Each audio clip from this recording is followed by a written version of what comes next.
ትራምፕ መላው አሜሪካውያንን ለታላቅ የጸሎት ጉባኤ ጠሩ። የልዕለ ኃያሏ አገር አሜሪካ ፕሬዝዳንት ዶናልድ ትራምፕ በተለይ ደግሞ በአሁኑ ሰዓት በኢትዮጵያ እንኳን በክርስትናና በእስልምና እምነት ተከታዮች ዘንድ ሁለት አጽዋማት አሉ።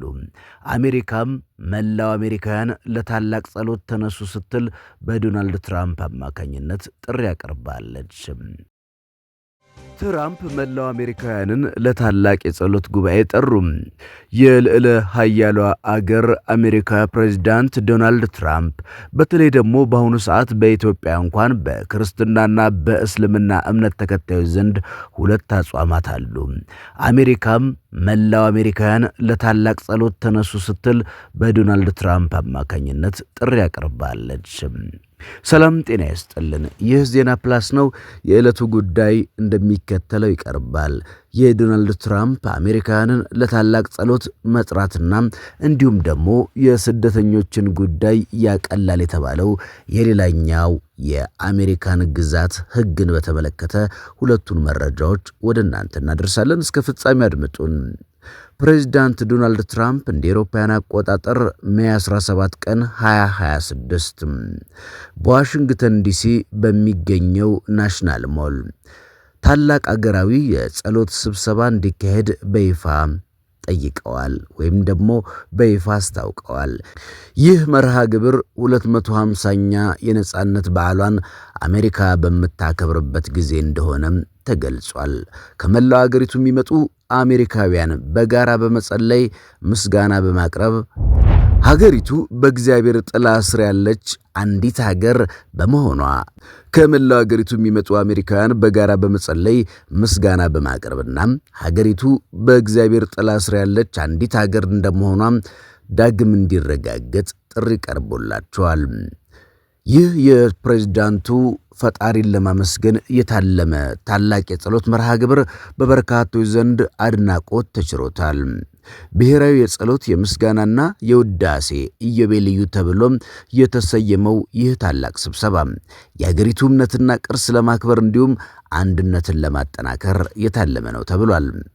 ትራምፕ ይህንን ዜና ያበሰሩት በብሔራዊ የጸሎት ቁርስ ወይም ደግሞ ለሀገራቸው ሕዝቦች ያሰሙት በብሔራዊ የጸሎት ቁርስ ናሽናል ፕሬየር ብሬክፋስት መርሃ ግብር ላይ ነበረም። በዚህ ወቅት በትምህርት ሚኒስቴር በኩል በተማሪዎች ላይ የሚደርሱ የጸሎት ገደቦችን ለማንሳትና መብታቸውን ለማስከበር አዲስ መመሪያ እንደሚወጣ ገልጸዋል።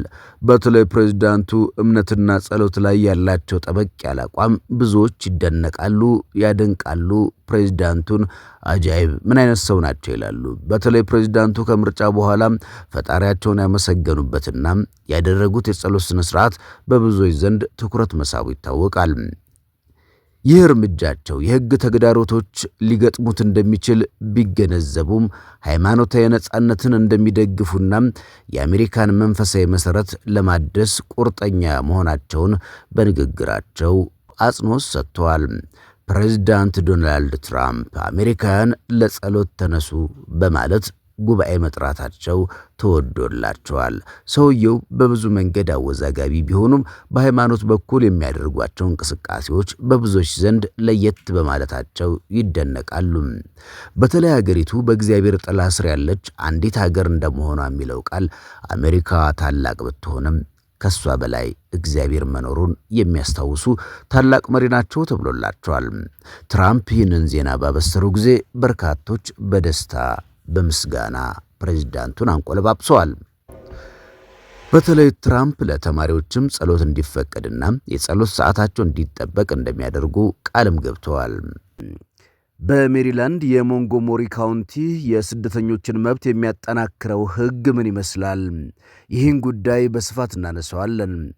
አብራችሁ እንድትቆዩ በአክብሮት እንጋብዛለን። ሰላም ጤና ይስጥልኝ። የተወደዳችሁና የተከበራችሁ ውድ የዜና ፕላስ ቤተሰቦቻችን የዕለቱን ጉዳይ ይዘን ቀርበናል። አብራችሁን ቆዩ። የሞንትጎመሪ ካውንቲ የምክር ቤት ነዋሪዎች ስለ ኢሚግሬሽን ሁኔታቸው ሳይሰጉም የአካባቢ መስተዳደር አገልግሎቶችን ማግኘት እንዲችሉም የሚያስችል አዳዲስ ሕጎችን፣ ጥበቃዎችን ለስደተኞች የሚያጎናጽፈው የትረስት አክት ወይም የሞንትጎመሪ ካውንቲ አጣዳፊ አዋጅ 3525 ማክሰኞ ዕለት በሙሉ ድምፅ አጽድቀዋል። የምክር ቤቱ ይፋዊ መግለጫ እንደሚያመለክተው መመሪያው በሕግ ካልተገደዱ በስተቀር የካውንቲ ሰራተኞች ስለ አንድ ሰው የኢሚግሬሽን ሁኔታ እንዳይጠይቁ ወይም እንዳይመረምሩ ይከለክላል። በተጨማሪም ሰዎች ስደተኞች ሊሆኑ ይችላሉ ወይንም ደግሞ ስደተኛ ይመስላሉ በሚል እሳቤ ብቻም ተመስርቶ ሰዎችን ማስፈራራት ወይም ደግሞ አድሎ ማድረግ የሚከለክል ሲሆን ያለምንም ቅድመ ሁኔታ ማንኛውንም ሰው በካውንቲ ፕሮግራምና መልካም አጋጣሚዎች ተጠቃሚ እንዲሆን ያደርጋል ተብሏል። ሕጉን አርቅቃ ያቀረቡት የምክር ቤቱ ፕሬዝዳንት ናታሊ ፋኒ ጎንዛሌዝ እንደተናገሩት አዋጁ የካውንቲን የአብሮነት ብዝሃነት እሴቶች የሚያንጸባርቅና ከመንግሥት ተቋማት እርዳታ በሚፈልጉ ቤተሰቦች ዘንድ ያለውን ፍርሃት ለመቀነስ ያለመ ነው። ሕጉ የካውንቲ ንብረቶች ለፌዴራል ሲቪል ኢሚግሬሽን ቁጥጥር አገልግሎት ላይ በሚውሉበት መንገድ ላይም ገደብ ይጥላል። እንደ ምክር ቤቱ ገለጻ የፍትህ አካላት የፍርድ ቤት ትዕዛዝ፣ ዋረንት ወይም ደግሞ ሕጋዊ የወንጀል ሕግ ማስከበር ዓላማ እንዳላቸው የሚገልጽ የጽሑፍ ማስረጃ ከሌለ በስተቀር የካውንቲ ሰራተኞች ተቋማትና ቁሳቁሶች ለሲቪል ኢሚግሬሽን እርምጃ እንዳይውሉ ይከለክላል። ምክትል ፕሬዝዳንት ማሪሊን ባልኮምብ እንደገለጹት መመሪያው የአካባቢ ሕግጋት ወይም ካውንቲው ከሁሉም አቅጣጫ የመጡ ነዋሪዎችን ለመቀበል ካለው ቁርጠኝነት ጋር እንዲጣጣም ያደርጋል ብለዋል። የምክር ቤት አባል ዊን ጃዋንዶ በማከልም ሕጉ ቤተሰቦችን መመዘን ያለባቸው በትውልድ ቦታቸው ሳይሆን በባህሪያቸው መሆኑን ያረጋገጠ ነው ብለዋል። ባለስልጣናት ፖሊሲው የስደተኛ ሲቪል ሕጎች ላይ ብቻ ተፈጻሚ እንደሚሆንና የወንጀል ሕግ ማስከበር እንደማይቀር አጽንኦት ሰጥቷል። ፖሊስ የወንጀል ሕጎችን ማስከበሩን የሚቀጥል ሲሆን ከፌዴራል የኢሚግሬሽን ባለስልጣናት ጋር ያለውን ትብብር ካለው ፖሊስ ጋር በተጣጣመ መልኩ በከባድ የኃይል ወንጀል ጉዳዮች ላይ መተባበሩን እንደቀጠለ ይቆያል ብለዋል። ሕጉ በሲኤስኤ ወይም ኤስኤልዩ እናም በሌሎች የማህበረሰብ ቡድኖች ድጋፍ ተሰጥቶታል። የህዝብ አስተያየት መስጫ መድረክ በጃንዋሪ 13 ተካሂዶ ነበረ። የካውንቲ ስራ አስፈጻሚ ማርክ ኤልሪች ፌብሩዋሪ 20 በተያያዘው ስነ ስርዓት ላይ አዋጁን ይፈርማሉ ተብሎ ይጠበቃል። ምክር ቤቱ እንደገለጸው የትረስት አክት ግብ ነዋሪዎች እንደ ትምህርት፣ የጤና ፕሮግራሞች፣ እንደ የህዝብ ድጋፍ ያሉ አገልግሎቶች ያለ ኢሚግሬሽን ኦፊሰሮች ስጋት እንዲያገኙ በአካባቢው መስተዳደርና በማህበረሰቡ